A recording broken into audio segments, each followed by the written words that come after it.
നാളിൽ ഏറ്റവും പ്രിയമുള്ളവരെ, അഭിഷേകമന്ന എന്ന വചന സന്ദേശത്തിലേക്ക് എല്ലാവർക്കും സ്വാഗതം. ഇന്ന് ചിന്തയ്ക്ക് ആധാരമായ ദൈവത്തിന്റെ വചനം അപ്പോസ്തല പ്രവർത്തനം 5-ാം അധ്യായം 41 മുതലുള്ള വചനഭാഗം. തിരുനാമത്തിന് വേണ്ടി അപമാനം സഹിപ്പാൻ യോഗ്യരായി എണ്ണപ്പെടുകയാൽ അവർ സന്തോഷിച്ചുകൊണ്ട് ന്യായാധിപ സംഘത്തിന്റെ മുമ്പിൽ നിന്ന് പുറപ്പെട്ടു പോയി. പിന്നെ അവർ ദിനംപ്രതി ദേവാലയത്തിലും വീടുതോറും വിടാതെ ഉപദേശിക്കുകയും യേശുവിനെ ക്രിസ്തുവെന്ന് സുവിശേഷിക്കുകയും ചെയ്തുകൊണ്ടിരുന്നു. യേശുക്രിസ്തുവിന് ഏറ്റവും പ്രിയമുള്ളവരെ, തിരുനാമത്തിന് വേണ്ടി അപമാനം സഹിക്കാൻ യോഗ്യരാകുക എന്ന ഒരു പദവി, യോഗ്യരായി എന്ന് എണ്ണപ്പെടുകയാൽ അപമാനം ഏൽക്കുവാൻ ഒരു യോഗ്യത വേണം. തിരുനാമത്തെ പ്രതി എല്ലാവർക്കും ഒന്നും അപമാനമേൽക്കുന്ന ഒരു യോഗ്യത കിട്ടുകയില്ല. ആരെല്ലാം അപമാനമേറ്റോ അവർക്ക് യോഗ്യതയുള്ളത് കൊണ്ടാണ് അപമാനമേൽക്കുവാനുള്ള കൃപ കർത്താവ് കൊടുക്കുന്നത്.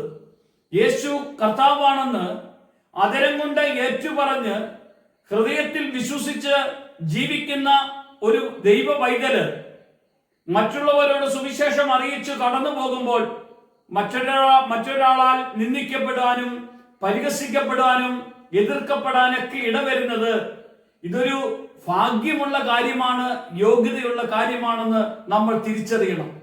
നമ്മൾ യേശുവിനെ അറിഞ്ഞതിന്റെ പേരിൽ മറ്റുള്ളവർ നമ്മളെ പരിഹസിക്കുമ്പോൾ നമ്മൾ സന്തോഷിക്കണം. ബൈബിൾ നമ്മളോട് അങ്ങനെയാണ് പറയുന്നത്. കാരണം 1 പത്രോസിന്റെ ലേഖനം 4-ാം അധ്യായം 13-ാമത്തെ വചനത്തിൽ ക്രിസ്തുവിന്റെ കഷ്ടങ്ങൾക്ക് പങ്ക് ഉള്ളവരാകും തോറും സന്തോഷിച്ചു കൊള്ളുവിൻ, അങ്ങനെ നിങ്ങൾ അവന്റെ തേജസ്സിന്റെ പ്രത്യക്ഷതയിൽ ഉല്ലസിച്ചാനന്ദിച്ചു കൊള്ളുവിൻ എന്നാണ് തിരുവെഴുത്ത് നമ്മളെ ഓർമ്മപ്പെടുത്തുന്നത്. ഇവിടെ പറയുകയാണ്, ക്രിസ്തുവിന്റെ കഷ്ടങ്ങൾക്ക് പങ്കുള്ളവരാകും തോറും എന്ത് ചെയ്യണം? നിങ്ങൾ സന്തോഷിക്കണം. യേശു ക്രിസ്തുവിനെ അറിയാനുള്ള ഒരു ഭാഗ്യവും യേശു ക്രിസ്തുവിനെ പ്രതി അപമാനം ഏൽക്കാനുള്ള ഒരു ഭാഗ്യവും ഒരു യോഗ്യതയും നമുക്ക് കിട്ടിയെങ്കിൽ അതിനേക്കാൾ ഭാഗ്യം ലോകത്തിൽ വേറെ ഒന്നുമില്ല. പ്രിയമുള്ളവരെ, യേശു ക്രിസ്തുവിന് വേണ്ടി മടിയില്ലാതെ ലജ്ജയില്ലാതെ കർത്താവിന് വേണ്ടി ജീവിക്കുവാൻ നമ്മൾ വിളിക്കപ്പെട്ടവരാണ്. വിളിക്കപ്പെട്ടവർക്ക് അതിന് യോഗ്യതയുണ്ട്. യോഗ്യതയനുസരിച്ച് വേണം നമ്മൾ കടന്നു പോകും തോറും നമ്മൾ അഭിഷേകത്തിന്റെ കൃപയെ ജ്വലിച്ചുകൊണ്ടിരിക്കുന്നതായി നമുക്ക് കാണാൻ കഴിയും. നിങ്ങളുടെ വീട്ടിൽ നിങ്ങൾ എന്ന ഒരാൾ മാത്രമാണോ യേശുവിനെ അറിഞ്ഞത്? ബാക്കി എല്ലാവരും നിങ്ങളെ എതിർക്കുന്നുണ്ടോ? നിങ്ങൾ യോഗ്യതയുള്ളവരാണ്, നിങ്ങൾ ഭാഗ്യവാന്മാരാണ്.